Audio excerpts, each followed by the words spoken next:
Today, this video is called Questioning / Doubting God. Important subject I think we all go through.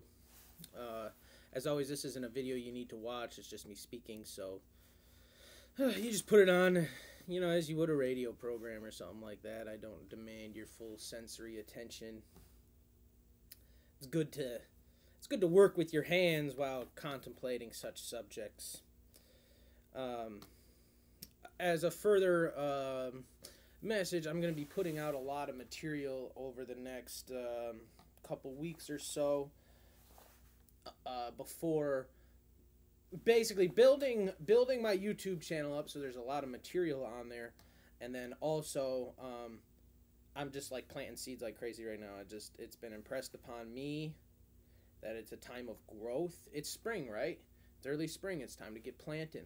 It's time to get your compost down, get your fertilizer in, get set up, get ready to start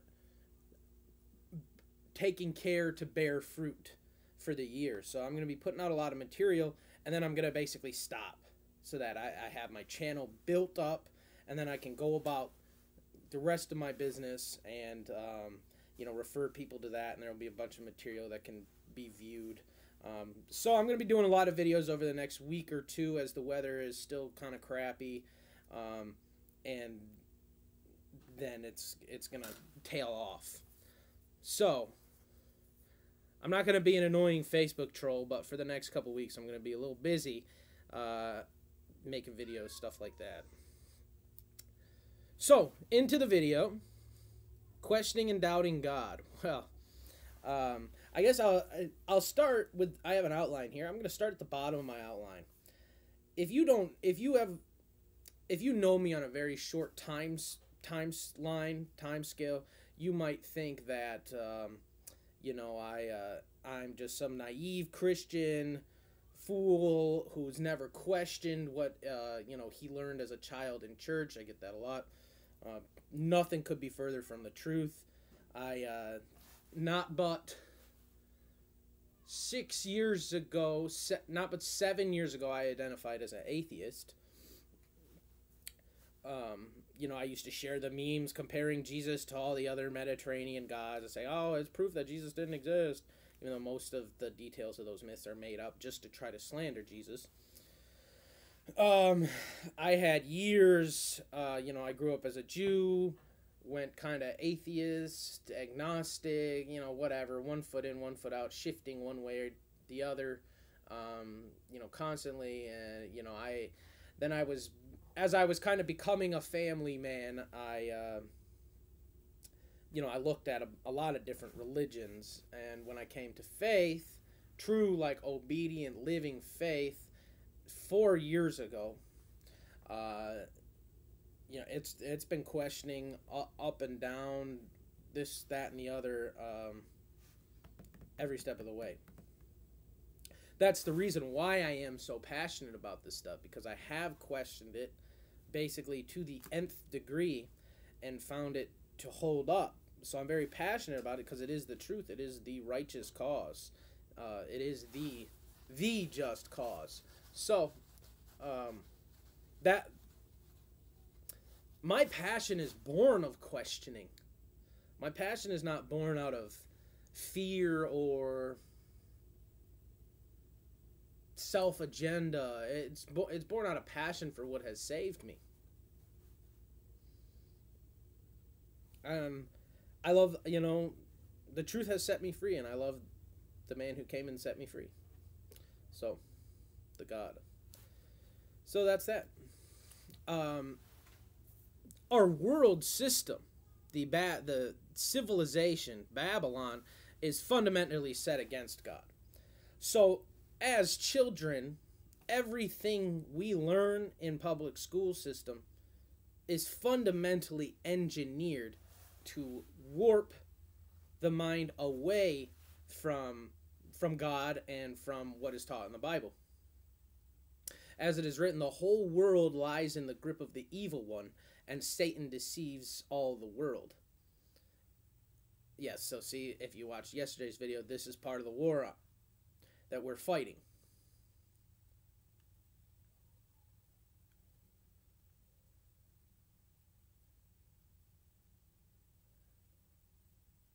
Sorry, Morgan, that's what I'm doing in this video. uh, so, sorry, didn't. That's why sometimes I don't pay attention to the comments, because I have sort of a outline that I want to follow, and generally I'll answer the questions as they come up if you view the material. So yes, this is part of the war I'm fighting per the video yesterday. There's a reason why the nation keeps spending more and more money on schools. Meanwhile, the kids get dumber and dumber. Because as we come out of the world, the reality is that those schools are really just government indoctrination camps. Government babysitting centers provided so that the state can raise your children while mom and dad go slave at work. The Nazis were huge on this policy. So, example, right from the get-go you were taught evolution is the way, the truth, and the life. That's what we're taught about evolution, isn't it? It's taught as definitive fact. It's, that's it. No other alternative is even given or entertained, and if it is, you're ridiculed. It's considered religious mumbo jumbo, even though there is no repeatable laboratory experiment to prove that macroevolution has existed. On the flip side of that, I'd like to say that yes, as a Christian, you can believe in a moderate form of evolution. You can kind of drop people's jaws by saying, yes, I believe all animals evolved from the animals that were released from the ark.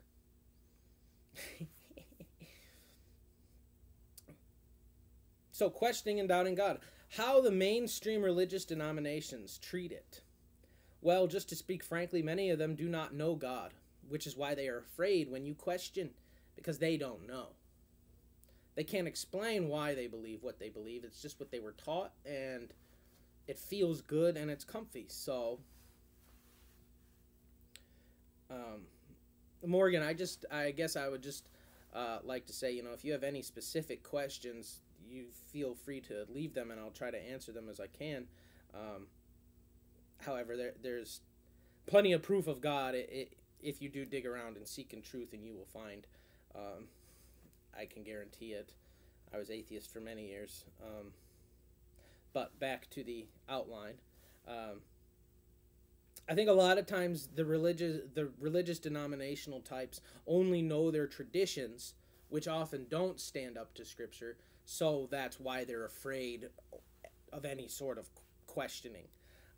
Any conversation that threatens their little kingdom, their little kingdom of this world, their little religion,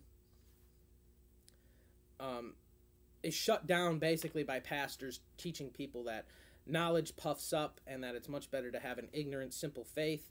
Go to work, donate your money to the church, don't ask questions. I think that's pretty true. That's why they get mad, or they'll get mad if you question something because they don't have an answer for it, and it hits them as in, I don't know why I'm doing what I'm doing. My opinion, I don't know. I'm not judging anybody. It's just what I've discerned, it's what I've noticed, and it's what I personally used to do. So, pull the log out of your own eye before you can deal with the speck in others. Well, if you don't know me, if you haven't known me for more than about a year, you just don't know what the changes that I've gone through. Jesus was not afraid to be questioned, not one bit. He stood up to questioning frequently. He never got mad. And quite often when people asked him questions, he would return with a question, proving he wants us to think. See, God's not afraid to be questioned because he will stand up to all questioning.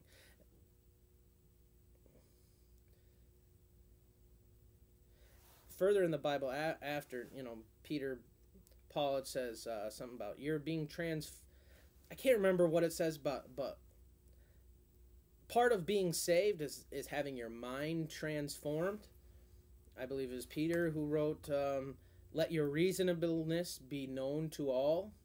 So see, it's a rational, reasonable, educational faith. It's not. See, they try to tell you that religion and science are incompatible. That's not true. That's not true. Faith is the foundation from which you science. See, you have, in order to reason, you have to have an absolute truth. Otherwise, you can't say what's right or wrong, or what's true or false. So faith gives us that foundation. Far from removing it, it gives us the ability to put science in its proper perspective. All things have been handed over to Christ. Jesus is also called a teacher. Quite often through the Bible you hear him referred to as teacher. What do teachers do, right? They build up your mind. So we have all these religions going around telling you not to think. Knowledge puffs up. But it also says there's only a certain knowledge in the Bible that it says puffed up. It doesn't say all knowledge puffs up. Because also it says, study to show yourself approved. Go at the scriptures like a workman. Examine yourself and them on a daily basis to show yourself approved. Show God you really care. Show people you're really about that life. I particularly enjoy the facet of Jesus asking people questions in order to get them thinking, and it's something that I have tried to adapt to my own situation. It really, I think part of it is that it shows people, and it also kind of works within you to show that you respect what God has created in another person. You respect his creation. You respect his ability to work on other people's conscience without you trying to have to force it through, through argument or through threats.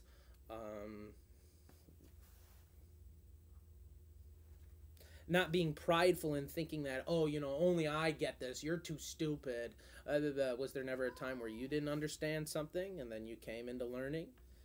All right. Just the way I see it.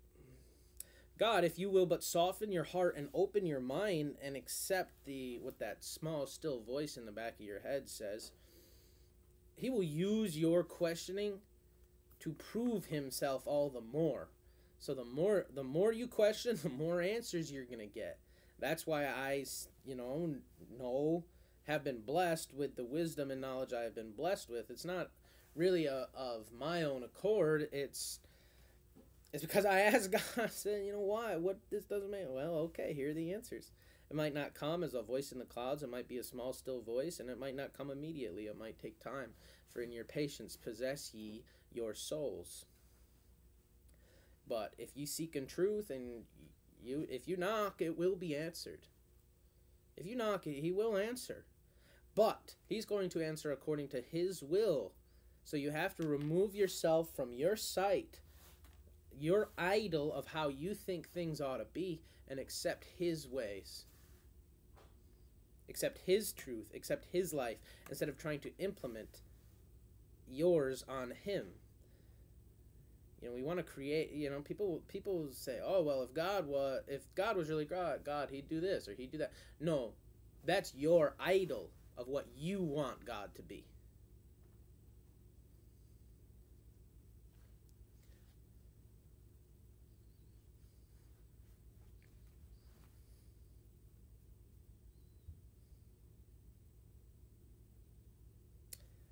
A lot of our doubts come from the notion that the Bible contradicts itself. It does not. However, it's written on it's kind of written on a timeline. It's written, you have to take the whole thing in context and really you have to have the Spirit of God to understand it. Because otherwise you're just going to be looking for why it's wrong instead of looking for why it's right. Okay? Because by our closed mind, flesh, carnal, worldly notions, what's written in the Bible is wrong. Because we are taught according to the wisdom of this world, but God has made the wisdom of this world brought to nothing, brought to foolishness. And he gives us fools, those of us who have been us underachievers and people who aren't aren't quite right. He gives us this sort of wisdom, this otherworldly wisdom, to bring shame to the wise and the people in the high places of the earth. He came to give sight to the blind and made it so that those who think they see may become blind. For judgment I came into this world. Yeah, he said all that stuff. So, when we see the Bible contradicts itself, that's not an error in the Bible. That's an error in the way we think. But see, we're prideful and self-idolatrous, so we don't see it that way. We see something's wrong with the book, not with ourselves. So when the Bible seems to contradict itself, this is something I picked up on from a guy who is rather controversial, and I'm not a fan of a lot of what he says, but this one thing that he did say, I've listened to him. I'll just admit it. I'll just admit his name, Steven Anderson. He's rather. I don't agree with. I bet 90% of things I don't agree with him on, and especially the way he goes about things, I do not approve of or think is very Christ-like at all. I think some of this is what happens when you only read the King James Bible. You're basically reading the Bible in a language you don't understand, so you can't take the whole word in. You can only take that which you understand in, and then suit it to your purposes. But it's not a judgment on Steven Anderson. It's just a warning about what we all go through and the temptations that are out there and this, that, and the other. So, beyond all that, what Steven Anderson once said, that is the only thing he ever said that stuck with me, because most of what he says is garbage. But he said, when the Bible seems to contradict itself, that's when you have to open your mind to envision and find a way wherein the seeming contradictions can both be true.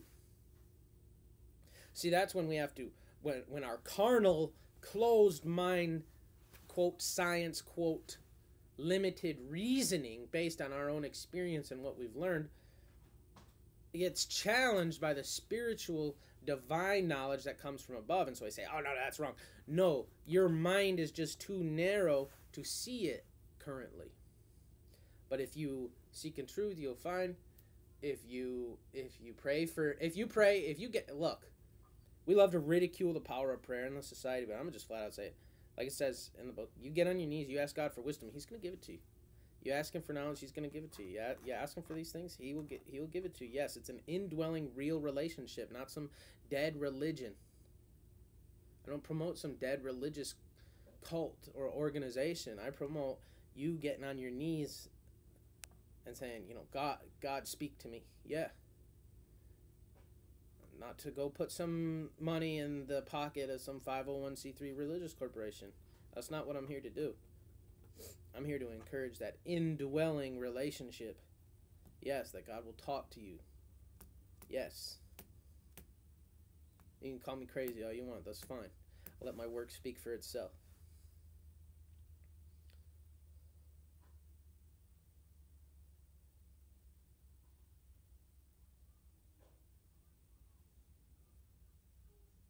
A lot of I cover my material, and I have a tendency to want to draw things out and keep talking. So, thanks for listening. Thanks for watching.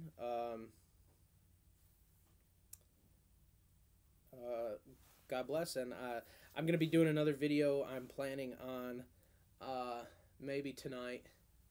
I'm thinking tonight, and I'm finally gonna tackle the sports and athletics issue. Big one, not popular, but oh well. So, have a good day. God bless. Thank you. Bye.